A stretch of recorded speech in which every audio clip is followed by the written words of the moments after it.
Bacaan liturgi Sabtu 29 Januari 2022, Hari Biasa Pekan Biasa ketiga. Bacaan dari kitab kedua Samuel. Pada waktu itu Daud melakukan yang jahat di hadapan Allah. Ia mengambil istri Uria menjadi istrinya, maka Tuhan mengutus Natan kepada Daud. Natan datang kepada Daud dan berkata kepadanya, "Ada dua orang dalam suatu kota, yang seorang kaya, yang lain miskin. Si kaya mempunyai sangat banyak kambing domba dan lembu sapi. Si miskin tidak mempunyai apa-apa, selain dari seekor anak domba betina yang kecil, yang dibeli dan dipeliharanya. Anak domba itu menjadi besar bersama dengan anak-anak si miskin, makan dari suapannya, minum dari cawannya, dan tidur di pangkuannya, seperti seorang anak perempuan baginya. Pada suatu waktu, orang kaya itu mendapat tamu. Ia merasa sayang mengambil seekor dari kambing domba atau lembunya untuk dimasak bagi pengembara yang datang kepadanya itu. Maka ia mengambil anak domba betina kepunyaan si miskin itu dan memasaknya bagi orang yang datang kepadanya itu. Lalu Daud menjadi sangat marah karena orang itu, dan ia berkata kepada Natan, "Demi Tuhan yang hidup, orang yang melakukan itu harus dihukum mati. Anak domba betina itu harus dibayar gantinya 4 kali lipat, karena orang yang melakukan hal itu tidak kenal belas kasihan." Kemudian berkatalah Natan kepada Daud, "Engkaulah orang itu. Beginilah sabda Tuhan Allah Israel. Padang tidak akan menyingkir dari keturunanmu sampai selamanya, karena engkau telah menghina aku dan mengambil istri Uria orang Het itu untuk menjadi istrimu. Beginilah sabda Tuhan, malapetaka yang datang dari kaum keluargamu sendiri akan kutimpakan ke atasmu. Aku akan mengambil istri-istrimu di depan matamu dan memberikannya kepada orang lain, dan orang itu akan tidur dengan istrimu di siang hari. Engkau telah melakukannya secara tersembunyi, tetapi aku akan melakukan hal itu di depan seluruh Israel secara terang-terangan."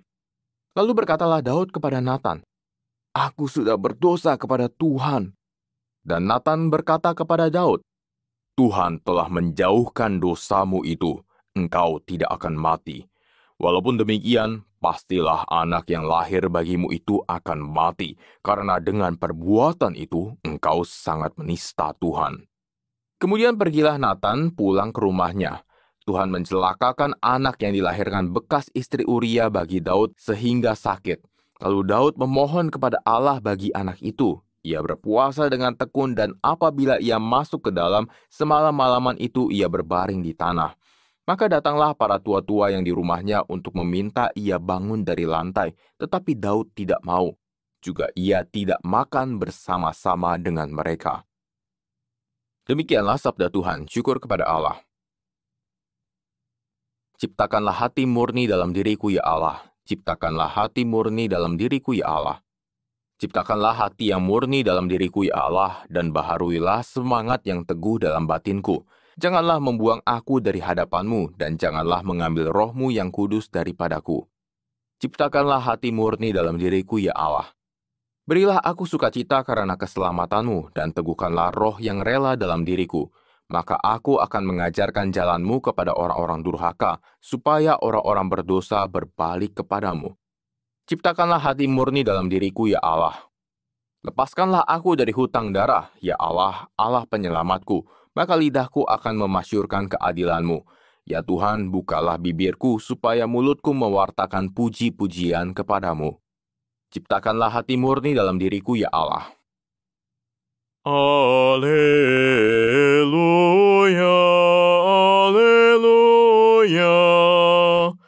Demikian besar kasih Allah kepada dunia, sehingga Ia menyerahkan anaknya yang tunggal. Setiap orang yang percaya kepadanya memiliki hidup abadi.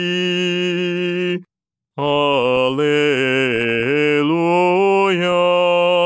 alleluia. Inilah Injil suci menurut Markus, dimuliakanlah Tuhan. Pada suatu hari ketika hari sudah petang, Yesus berkata kepada murid-muridnya, "Marilah kita bertolak ke seberang." Mereka meninggalkan orang banyak yang ada di sana, lalu bertolak dan membawa Yesus dalam perahu itu di mana ia telah duduk, dan perahu-perahu lain juga menyertai dia. Lalu mengamuklah taufan yang sangat dahsyat, dan ombak menyembur masuk ke dalam perahu, sehingga perahu itu mulai penuh dengan air.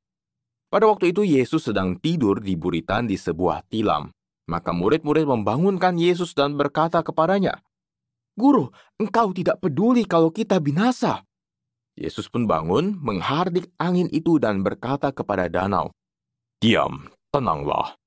Lalu angin itu reda dan danau pun menjadi teduh sekali. Lalu Yesus berkata kepada murid-muridnya, "Mengapa kamu begitu takut? Mengapa kamu tidak percaya?" Mereka menjadi sangat takut dan berkata seorang kepada yang lain, "Siapa gerangan orang ini? Angin dan danau pun taat kepadanya." Demikianlah sabda Tuhan, terpujilah Kristus.